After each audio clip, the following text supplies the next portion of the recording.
eu sou o professor Wesley Góes, da Universidade Federal do ABC, e este é mais um vídeo auxiliar da disciplina Projeto de Elementos Estruturais de Aeronaves 1.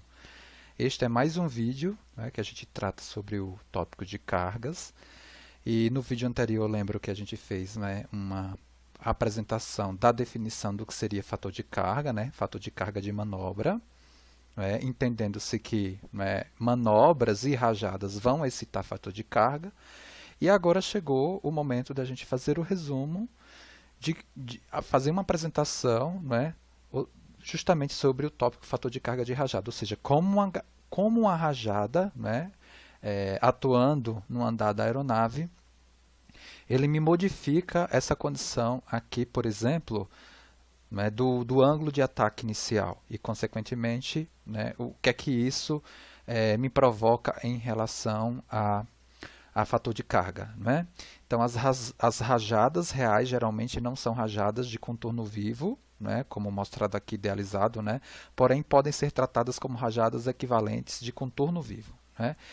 E aí a gente tem as hipóteses da modelagem que a gente vai apresentar aqui, né? Para quantificar justamente esse ΔN, né? Que aparece aí na composição do fator de carga, né? Da expressão que me caracteriza o fator de carga, por exemplo, que vai me representar, né, o fator de carga no diagrama VN, né, no diagrama fator de carga-velocidade.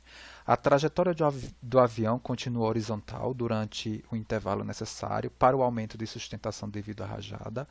O aumento da sustentação é instantâneo e a estrutura da asa é rígida. Tá? Então, o que é que a gente vai ver? Justamente assim, ó. Aqui é a modelagem já, né? Quando o avião está em voo nivelado ou calmo e subitamente encontra uma corrente de ar, né, ascendente com velocidade, né, KU, que é a velocidade efetiva de rajada, então o ângulo de ataque original a alfa é incrementado de um ΔA.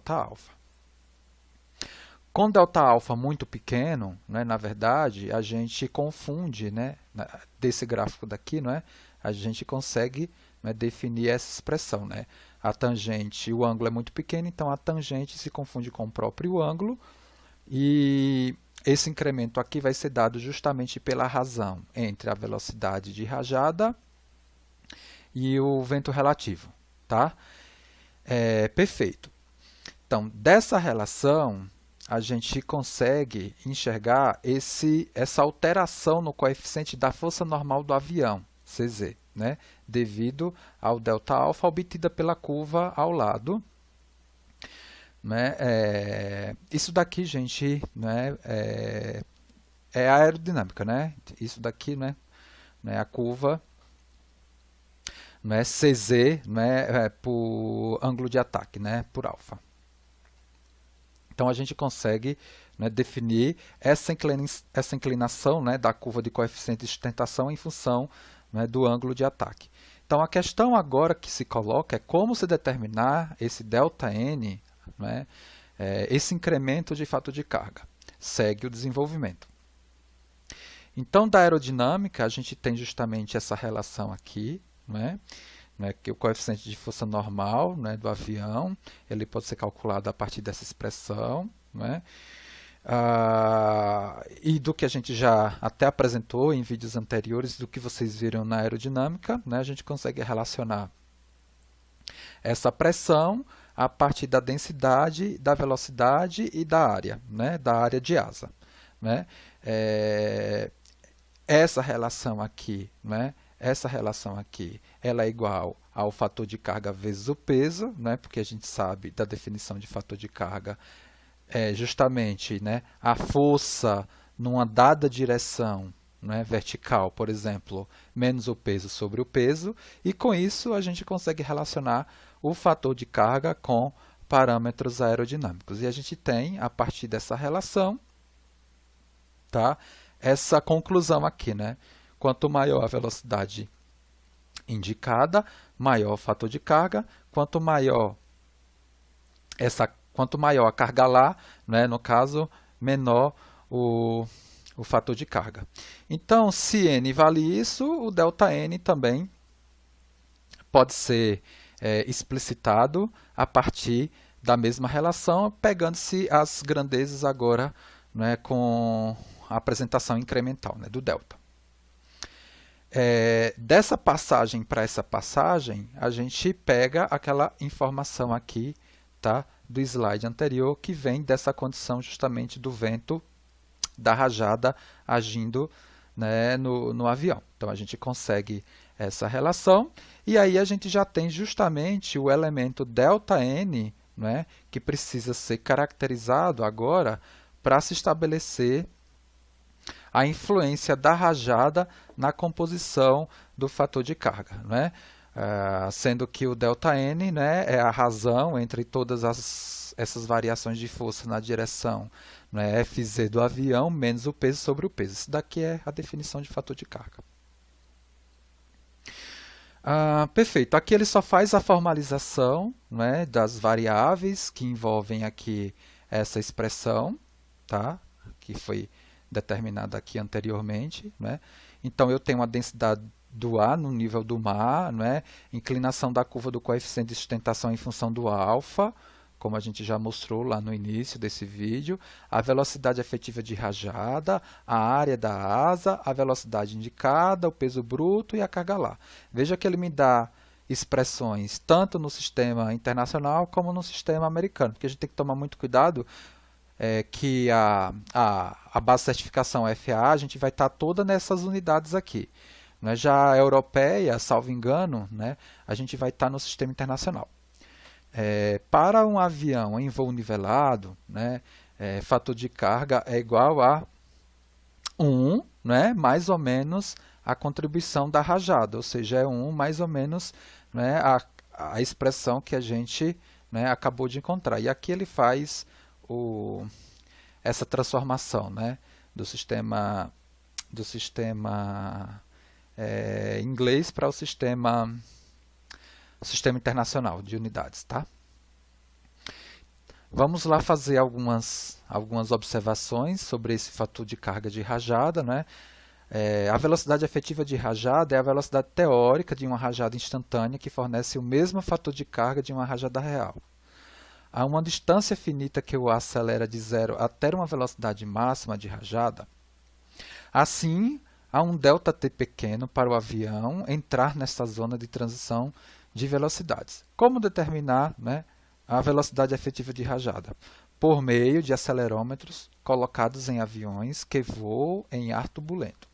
Isto representa os máximos valores de velocidade efetiva de rajada que o avião, né, alguma vez irá encontrar durante sua vida em serviço, ou seja, mais uma vez precisando aí de sensores para conseguir determinar esses parâmetros aí importantes para a definição do que a gente vai ver aqui nos próximos vídeos, que é o diagrama fator de carga-velocidade.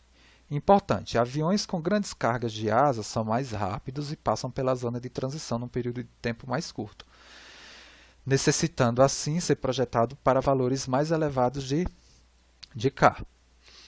Por fim, né, para a gente finalizar, né, esse vídeo, ele faz aqui uma apresentação no sentido, né, que para melhor entendimento dos efeitos de rajada, deve-se estudar o movimento do avião pós-rajada. Então ele fala assim, ó, no caso da rajada ser instantânea, a velocidade de rajada é igual a U.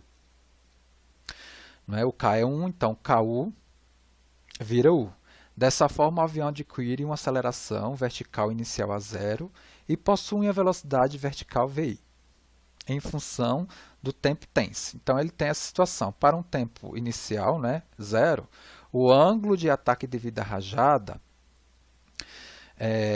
tem um valor máximo dado, né, aquela relação lá do início. Né? Já no tempo T2 maior que T1, o ângulo de ataque ele vai decrescendo. Ele decresce até devido à componente vertical V. Em um tempo T3 maior que T2, quando, né, a gente, né, chega a essa situação aqui, o ângulo devido à rajada ΔA é igual a zero. Ou seja, o avião se encontra na condição de voo inicial sem essa situação da influência da rajada. E a gente tem, né, essa consideração, né, representada justamente, né, por esse desenvolvimento. Que também, né, é fácil de se entender dentro do que a gente escreveu aqui e das equações que a gente definiu anteriormente, a gente consegue, né, chegar nessa variação da aceleração, né, durante a condição de rajada. Tá?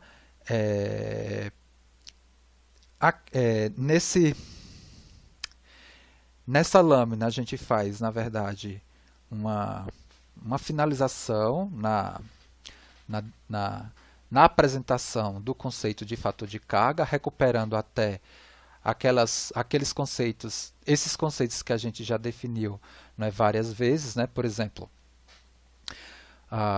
mas é importante a gente discutir aqui para que a gente, né, consiga internalizar e relembrar esse conceito, né? Eu vou fazer questão de ler novamente e dar a definição geral, né? Na análise de um avião, as componentes do fator de carga são obtidas segundo eixos paralelos e perpendiculares à linha de propulsão. Contudo, as forças aerodinâmicas são obtidas primeiro, né, a sustentação perpendicular à direção do voo e arrasto paralelo à direção do voo. Caso fatores de carga sejam obtidos inicialmente segundo os eixos LD, tais fatores poderão ser decompostos em outros eixos quaisquer, utilizando a transformação lá, que eu já comentei para vocês, a transformação vetorial. Isso é fácil. Você tem valores de fatores de carga em duas direções, né, perpendiculares, você pode calcular os valores desses fatores de cargas nessas duas direções em outras duas direções perpendiculares, quaisquer defasadas em um ângulo θ qualquer em relação a essas duas direções, por exemplo, L e D originais. Então, ele me dá um exemplo aqui, né, de uma força, peso vezes um fator de carga tal, atuando sobre um dado eixo que forma um ângulo θ com o eixo escolhido para os cálculos. Assim, a componente da força será dada pela projeção, né? Portanto, a componente do fator de carga será n cosseno θ.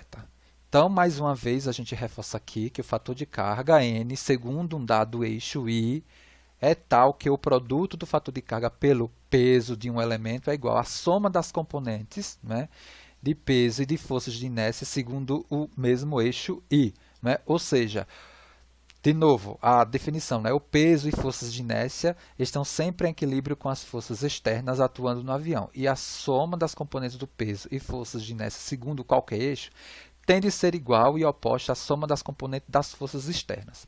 E né, seguindo esse eixo, para a condição de equilíbrio. E o fator de carga, mais uma vez, é a soma de todas as forças externas, né, numa dada direção, menos o peso, sobre o peso.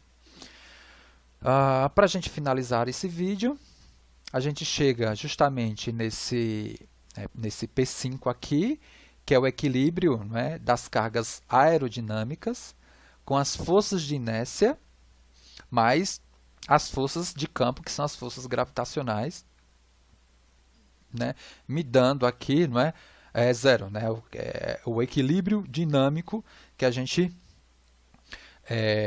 impõe aqui, tá, na minha condição. Né? Ou seja, o equilíbrio dinâmico para uma dada estrutura, né? Seja ela asa, fuselagem, penagem. Né? Ou seja, a gente já viu elementos para determinar forças de inércia, né?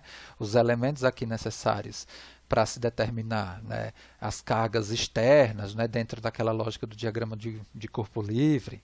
Tá? E apresentamos alguns tópicos que são importantes, né, como, no caso, o CG e a própria definição de fator de carga. Antes de determinar, né, de apresentar essas duas últimas, né, etapas aqui, né, do procedimento geral para se determinar, né, as cargas, a gente, no próximo vídeo, vai justamente começar a falar sobre o diagrama VN, tá?